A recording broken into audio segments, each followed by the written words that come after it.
All right, we're out here at the Big Tin Cotton Gin, checking out the Toyquest Toy Show. Let's see if we can find anything good. I'm not looking for anything in particular, but hopefully there's some good stuff here. Let's check it out.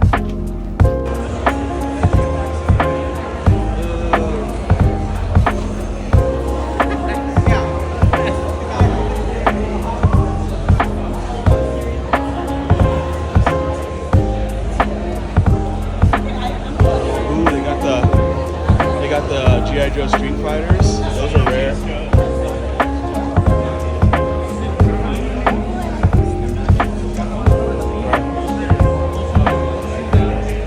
What about that Super Conan?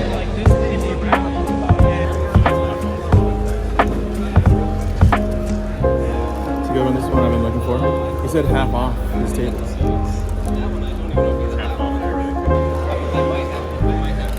This is actually really cool.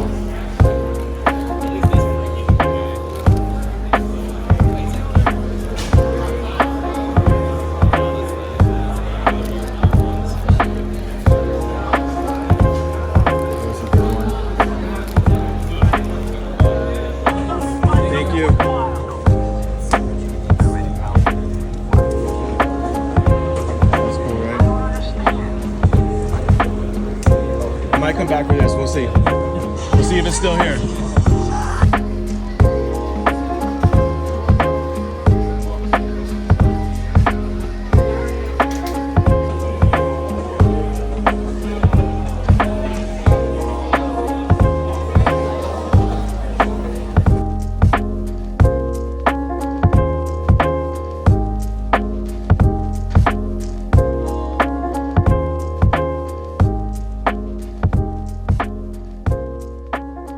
Some of this stuff here. Are you going for the polar? Yeah. The Epic Toy Show. Yeah. Yeah, I like. I'm homies with those guys. They're cool. Let's do it. Yeah. Oh, Mr. Silverhand, you saw him, huh? I got him for $35, which is a smoking deal. Do you know how much he goes for? What'd you say there? Oh, do you? I didn't get the whole bartering. You didn't? Well, I mean, it was like, Too quick. yeah.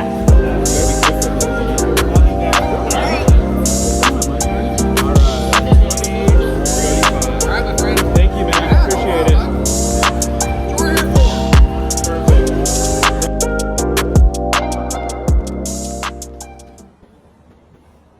All right, we are back home with our haul from the Toyquest Toy Show out here in Mesa, Arizona.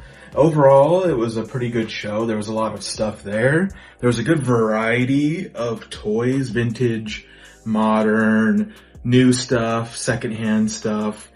Some good deals going around. It's my first time to the Toyquest Toy Show, and I would give it an overall positive experience. The one thing being that it is August in Arizona. It's like 118 out.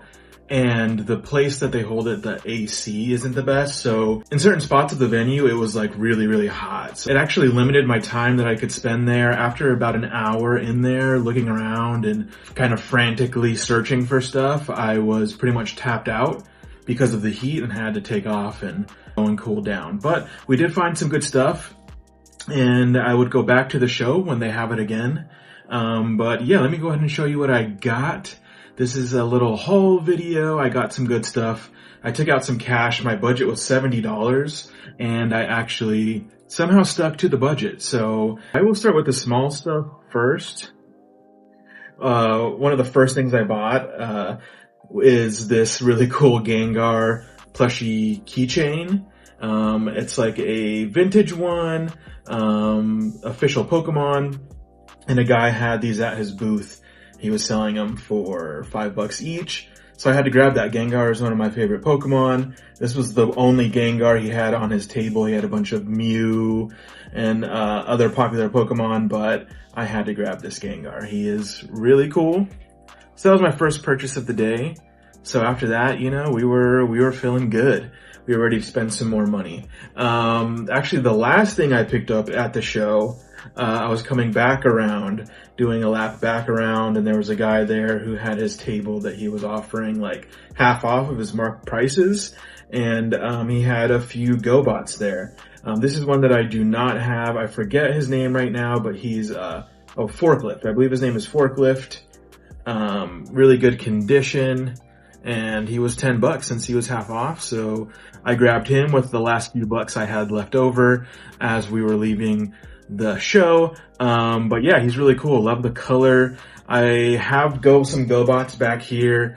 I collect them if they're goofy and weird or just cool colors. I really like them and I'll pick them up. So $10 for this really high quality forklift. I think that's pretty decent. Now next up, this was something that I wasn't looking for. Usually when I'm going into these toy shows, there's stuff that I'm looking for, that I'm hoping to find, and sometimes I will find them. Like in my Arizona ToyCon video, I'll link it here. I found something that I was looking for. The one thing I was looking for I actually found there. So this show, I didn't find anything that I was specifically looking for, but I found some cool stuff. Well, actually, I take that back. There was one thing that I found. That's the twist or the cliffhanger. So let's leave that towards the end. But this is really cool because this isn't one that I was looking to pick up, but a guy had it there. It's open, but it's complete Bumblebee movie Shockwave. I've been really getting into the Bumblebee movie figures. I think they're underrated. I have the Bumblebee movie Bumblebee. I'm soon getting in the Bumblebee movie Optimus, which I will be making a video about because I think he's the best Optimus out to this day. But we'll be doing a video about him later once he comes in. But yeah, I got this really cool Shockwave, so I'm excited to get him into the cabinet. And let me see, let me get out. I do have Bumblebee movie Bumblebee, but this is Buzzworthy Bumblebee, which he's like the Cybertronian version. I picked him up a while back and I'm like, I really love this design for Bumblebee. I love the Bumblebee movie, and this is probably my favorite of like that version of Bumblebee. So I picked this up. So I think I'm just going to continue with that Bumblebee movie theme and pick up the figures that they have released so far. So yeah, that one is an exciting one. And let's actually, you know, again, before I get into this mystery figure here, the last thing that I bought, let's go ahead and check him out. Let's open him up, do a little unboxing here, I guess. Oh yeah, he looks nice. Let's see. He doesn't have any accessories, but the guy told me he was complete. I do even have a receipt here, so that's pretty cool. These designs are really cool. I don't hear too many Transformers collectors talking about them, but like these, you know, I know the Cybertronian like scene in the Bumblebee movie is like a super small portion of the movie, but the designs are just so killer. Like this is really cool. He looks fantastic. I love the detailing, like the panel and the detailing, because he's like that Cybertronian version. He's got his huge blaster arm. He's got the rubberized like hose, you know, calling back to that G1 design. He feels super solid. He doesn't really have any like hollow areas, as you can see. I mean, really sick Shockwave. Like, I don't know why I don't hear more people talking about this. He even has some light piping there. Let's see if I can get his light piping to pop off. I don't know if that's working well or not on the camera. Super rad figure. Happy to add this to the collection. And since he was opened, he was only $15. Had to grab him. All right, so now on to the favorite piece of the show. One of the things that I have been looking at, and I just haven't pulled the trigger on yet, but I have been buying the CT Toys bootlegs. Check out this playlist here of my CT bootleg unboxings if you're interested in that. But they're basically bootleg Mafex toys if you're not familiar. And Gambit is one that I've been wanting to add to my display for the Marvel vs. Capcom, and the Mafex or CT Toys version is, I think, a really cool version. And it just so happened that one of the sellers there happened to have a bunch of CT Toys stuff, as you saw in that clip. You saw me kind of trying to will and deal there, and I did actually get him to come down a little bit on that price. You know, just be nice. Be friendly, be polite, and you can get deals with people, I think, just from being like a nice human being and not being demanding.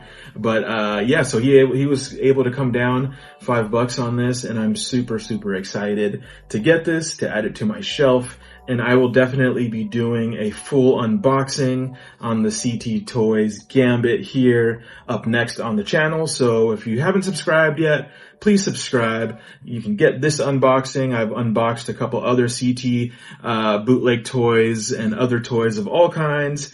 We'll be going to more toy shows here in the near future, and we'll be documenting those. So just thanks for watching. Let me know what you think of this haul. Which one of these figures is your favorite, and which one would you have picked up at that price point? But again, shout out to the Toyquest Toy Show. Overall, good show. Great vendors there. Good variety of stuff. But that venue, man, is just way too hot. Like, I could have spent all day there and probably spent more money, but after an hour, I had to get out because I was dehydrated, basically. But yeah, so overall, good show. And I will see you